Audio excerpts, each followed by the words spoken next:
Our next guest is already online waiting to join the conversation. Khalil Smith, representing Akamai, a Vice President Inclusion, Diversity and Engagement. Hello, Khalil. Hello, it's good to be with you. It's great to have you, all the more so because it seems like we finally have a stable connection and perfect sound quality. Great. How are you? Fingers crossed. Fingers crossed, touch wood, no jinx. How are you?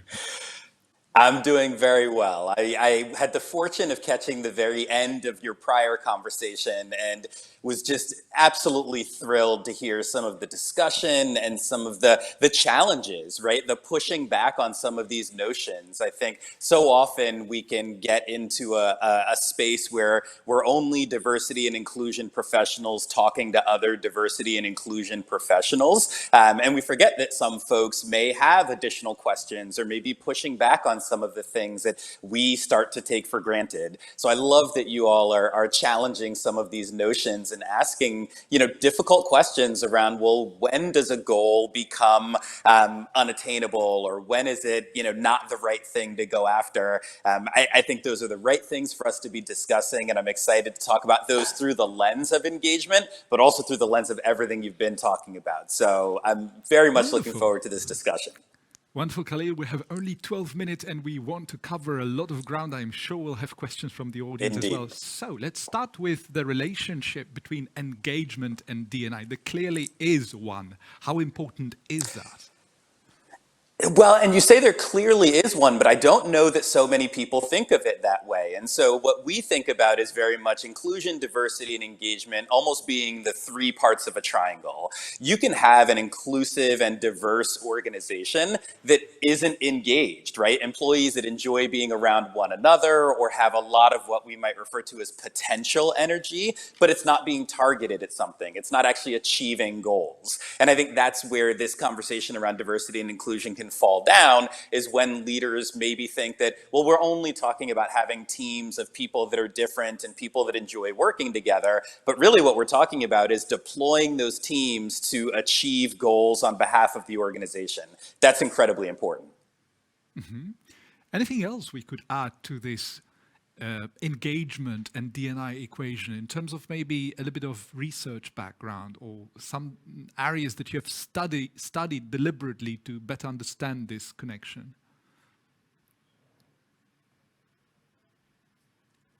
And we talk about data, folks are always saying, well, that's 3 years ago. That's not recent anymore. So these two are over the past.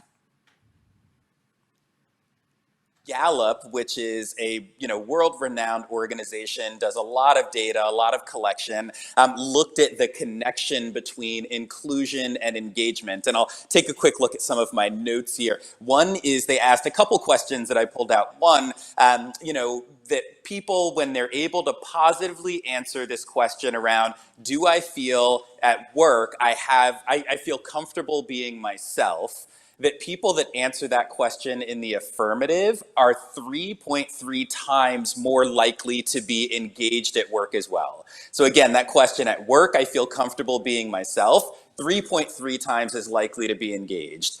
Another question that comes up, I am treated with respect, right? That is kind of a core element of inclusion and belonging. 5 times as likely to be engaged at work. And the final question I would pull out, I feel like a valued member of my team. I feel a sense of belonging. 5.2 times as likely to be engaged at work. And so we see this connection between questions like, do I feel comfortable being myself? Do I feel like I belong? Do I feel respected? And people saying if they feel that, they are also significantly more likely to be and say that they are engaged at work, which means that they're giving more discretionary effort, they're giving more of themselves, they're helping their peers more than they might otherwise. So for me, there's a very direct connection between inclusion in that respect and engagement. And then the other one that I'll just call out quickly, because I know we're limited on time, is an article that was in the MIT, so a university in Boston, Massachusetts, but the MIT Sloan, that looked at the Great Resignation and employees that were leaving their companies. And these particular researchers looked at over 34 million Glassdoor reviews and LinkedIn profile reviews and people moving around in order to understand what predicted attrition.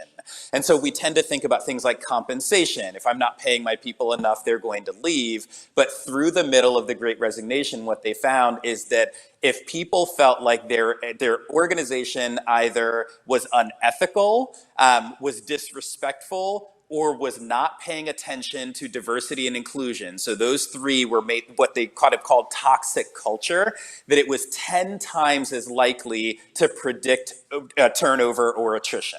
So while we may be focused on paying people more, if we're not also focused on treating them well and ensuring that diversity and inclusion are a part of the conversation, we are very likely to lose people at a much higher rate than we should be. And that's super important in this conversation, because you've just confirmed, based on the research you've studied, Khalil, that those two correlate very closely, engagement and especially inclusion. And I suppose it's fair to say, also based on the earlier conversations, that the workplace psychology has become incredibly sophisticated, comparatively speaking, because even if you look at the previous generation of our parents, they were used to the model where they would work in one or two institutions, companies, businesses, their entire lives. And today we are operating in a very, very different reality, which effectively means that the interface that companies need to develop needs to be infinitely more sophisticated in addressing different aspects of human psychology, isn't it? It absolutely does. And Sandra, you see this because you work in this diversity and inclusion space, but ultimately we as employees have gotten more sophisticated. We expect more from our employers. So gone are the days, Lucas, to your point, where our parents worked in what might be referred to as a command and control environment. My manager tells me what to do and I do it. I maybe don't ask a lot of questions. I'm a set of hands and not much more than that. And that's not to take away from anything that our parents and grandparents did, because they built a lot of what we engage with now. But absolutely, employees expect to be able to move around. We expect to be respected. We expect to have a point of view. And some of the other research, to your point, from a psychology standpoint, is when we see others being treated unfairly, we tend to react, especially if we have an emotional connection to them. And so there's one element of feeling like I've been treated unfairly and therefore maybe I want to move on. But there's lots of research, and emerging research shows when we observe others being treated unfairly, we have an even more magnified or visceral reaction because it feels unfair. And fairness is universal across cultures. It is embedded in us from a very early age. And so things like diversity and inclusion, what we've realized is that this idea of a meritocracy where we say, well, if you just work hard, you can get ahead. That's not always the case. And so we're starting to recognize more biases where when you speak up more often, when you might speak the local language as your first language, if you're more attractive, all of these things are playing an undue role in who gets promoted and who gets opportunities. And increasingly, we're all looking around and saying, I don't think that's fair. And in order to be more fair, we need to create a more equitable system. It turns out that equity and inclusion are super important in the context of our conversation. And yet, Khalil, in the agenda of this conference at the beginning of the second day, we thought it's super important to talk about the phenomenon called the frozen middle, essentially meaning that there is an issue with engagement structurally for many organizations. So my question for you is, how do you optimize engagement? What can you do about it if you see there is simply not enough of it? Where would you start? Yeah, so there's a wonderful book by a writer, Daniel Pink, that talks about, the book is called Drive. And it brings together a bunch of the research around what helps people be motivated at work. Because a lot of authors and researchers will tell you there are no unmotivated people, they're just unmotivated workers, because for whatever reason, something about the environment is missing. The three pieces that this author calls out are mastery, autonomy, and purpose. So mastery is the opportunity to get better at your craft, to continue to learn and grow and develop and have more investment in your growth. Autonomy is flexibility and the agency to be able to make decisions about the way that you get work done. And that frozen middle that you're describing is so often stuck in the middle because they're getting strategic direction from their senior leaders and being told to drive particular initiatives or outcomes. They're being challenged in good ways at times by their direct reports and individual contributors who are demanding development and demanding clarity. So that middle has become extremely challenging over the years. And we've just added on things like pay attention to your employees' mental health, pay attention to what's going on in their lives, be authentic, get to know them. And that's just really challenging. And then purpose is, do I feel like the things that I'm doing, are they fit? Do they fit under some organizing principle? Are they bigger than just the moment? And so those are three things I would absolutely encourage an organization to think about for your people. Are we creating opportunities for mastery? Are we creating opportunities for autonomy? And are we helping people understand and live their purpose at work? Khalil, can we please repeat the name of the author so that we make sure our audience doesn't end up in the automotive section of digital bookshops? Indeed, yes, Daniel Pink, and the book is Drive, and he's a social psychologist. Thank you very much. We have 2.5 minutes left and two super interesting questions from our audience. Virginia is asking you, do you feel that this has a greater impact on young employees' engagement entering the work environment now for the first time?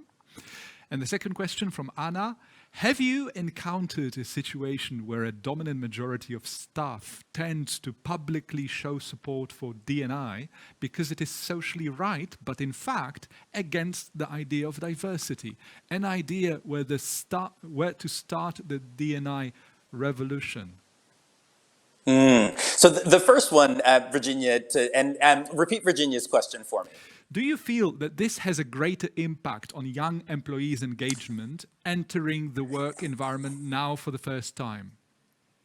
Yeah, what we find is that the things that we're talking about, whether it's mastery, autonomy, and purpose, or wanting engagement, or even moving across different organizations more frequently than we did in the past, is not all that specific to generations. I am someone that believes generations in some ways are a bit arbitrary. There are definitely some life events that, stretch across a population, but across the board, what we're hearing from a lot of people is that they expect these things out of their employer. They want these things out of their employer. And it may just not have been the reality before, but it is the reality now. And it's almost like things like using Facebook, for instance, where we say, well, that's for younger people. And then it turns out that older people are using it even more than the younger folks are. So your entire employee population wants these things like purpose and engagement. And the things that we put in place can be for everyone. And then to Anna's question, the thing that is most important is a bit less about changing people's perceptions about things like D&I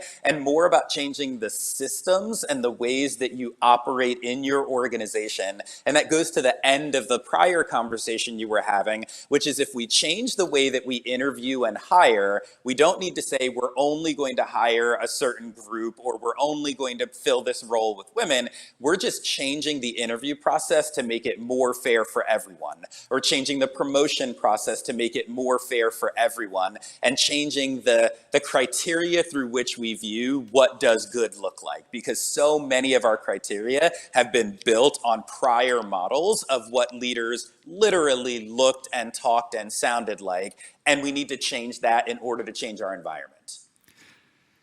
Khalil, it's been an absolute pleasure to have you with us. We still have a minute to continue, so I would like to use that opportunity to ask you, or maybe explore a little deeper into the question asked by Anna. Because what Anna is implying is that because of all of the buzz around D&I, there may be instances where middle management or whichever ranks of a company you want to relate to actually say some things, but deep underneath, they are not that much in favor, but they do it because, well, they probably think like, just leave me alone, I will say what you please, but...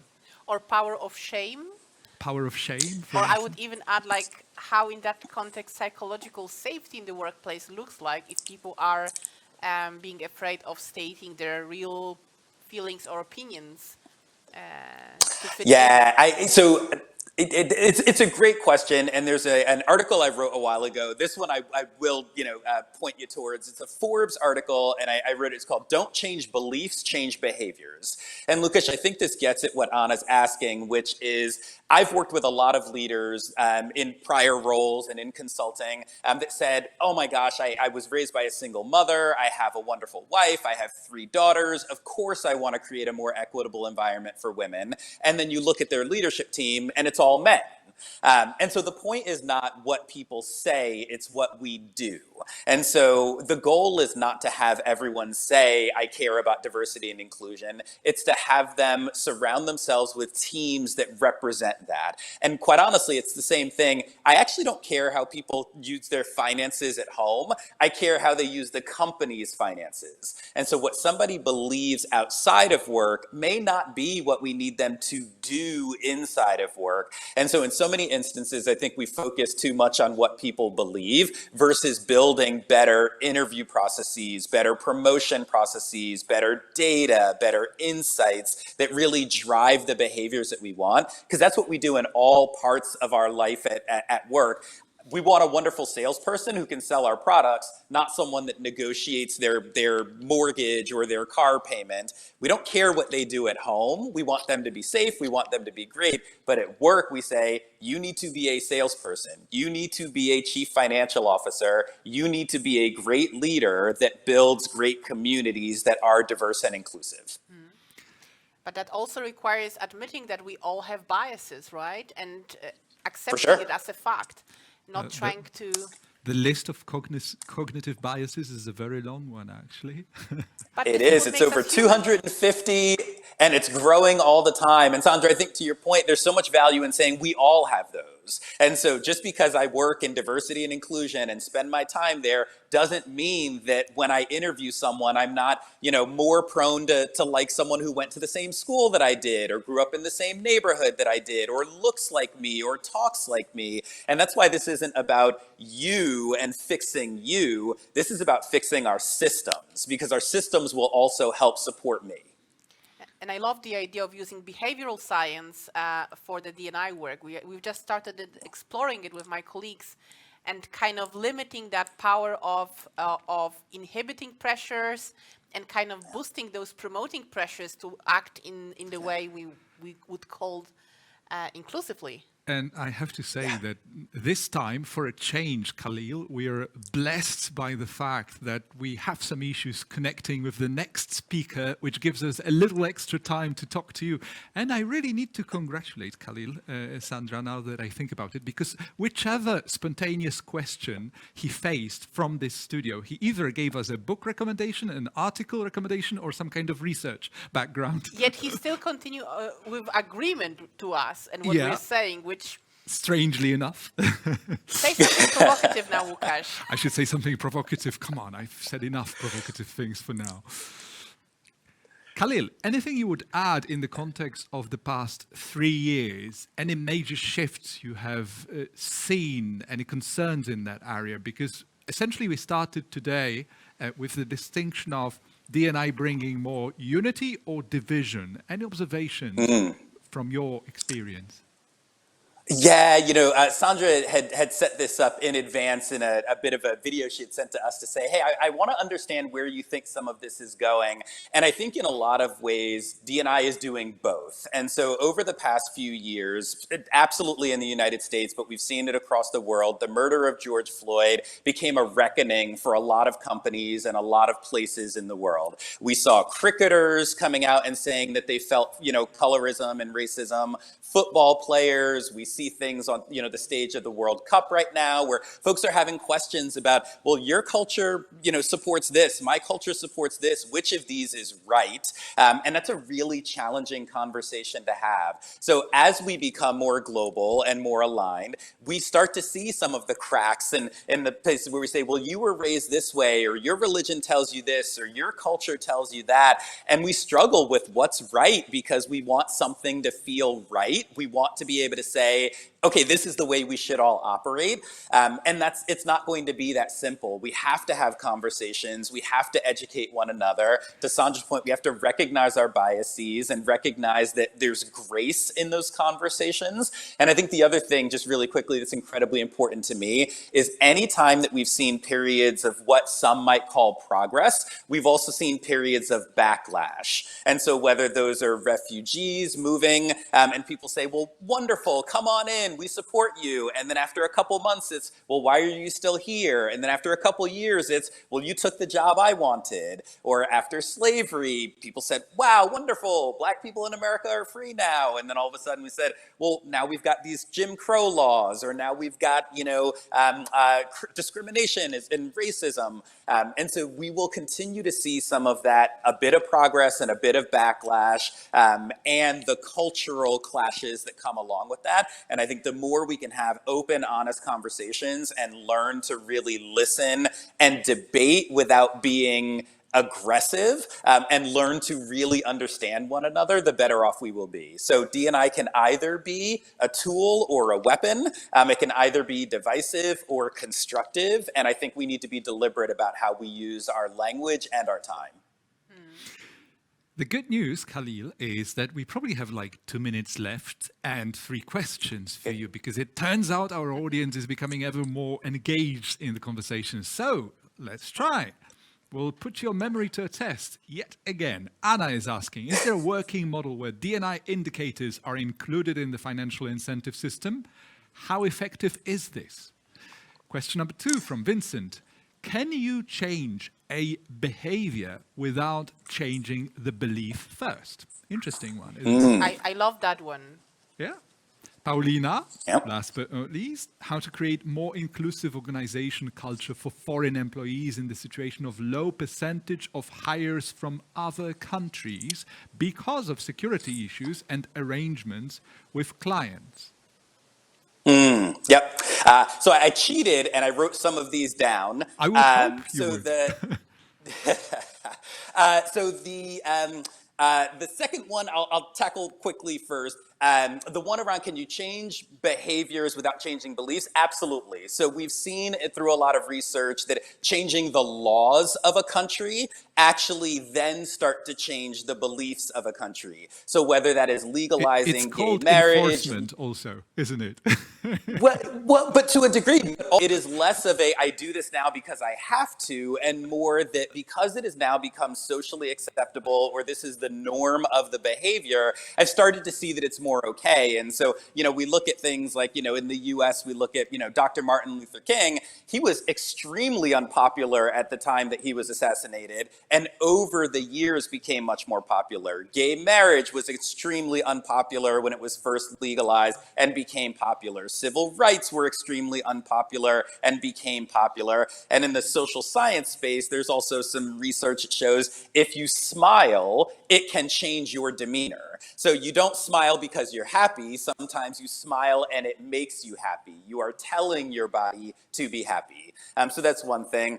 The other one around kind of, foreign employees. The beauty of this is that the behaviors that we're talking about, the systems that you can put in place are things that allow everyone to rise. And so, for instance, if we say, we recognize that people in our meetings keep getting cut off when they're talking, or somebody else keeps interrupting, if we make a system that says, well, when someone is talking, you have to let them finish, that benefits people of lower power. It benefits people for whom English is not their first language. It benefits people who have just joined the organization. So just that simple behavior allows everyone to wind up doing better. And then the other question was around, have we seen, this woven into finances? We're seeing more companies that are adding diversity and inclusion and engagement to their financial financial rewards for senior leaders and for their boards of directors, and we're absolutely seeing it benefit. We did that about a year and a half ago, added it to the financial incentives for our senior leaders to say it is important that our employees feel included and feel engaged, and that we're continuing to make a more diverse organization,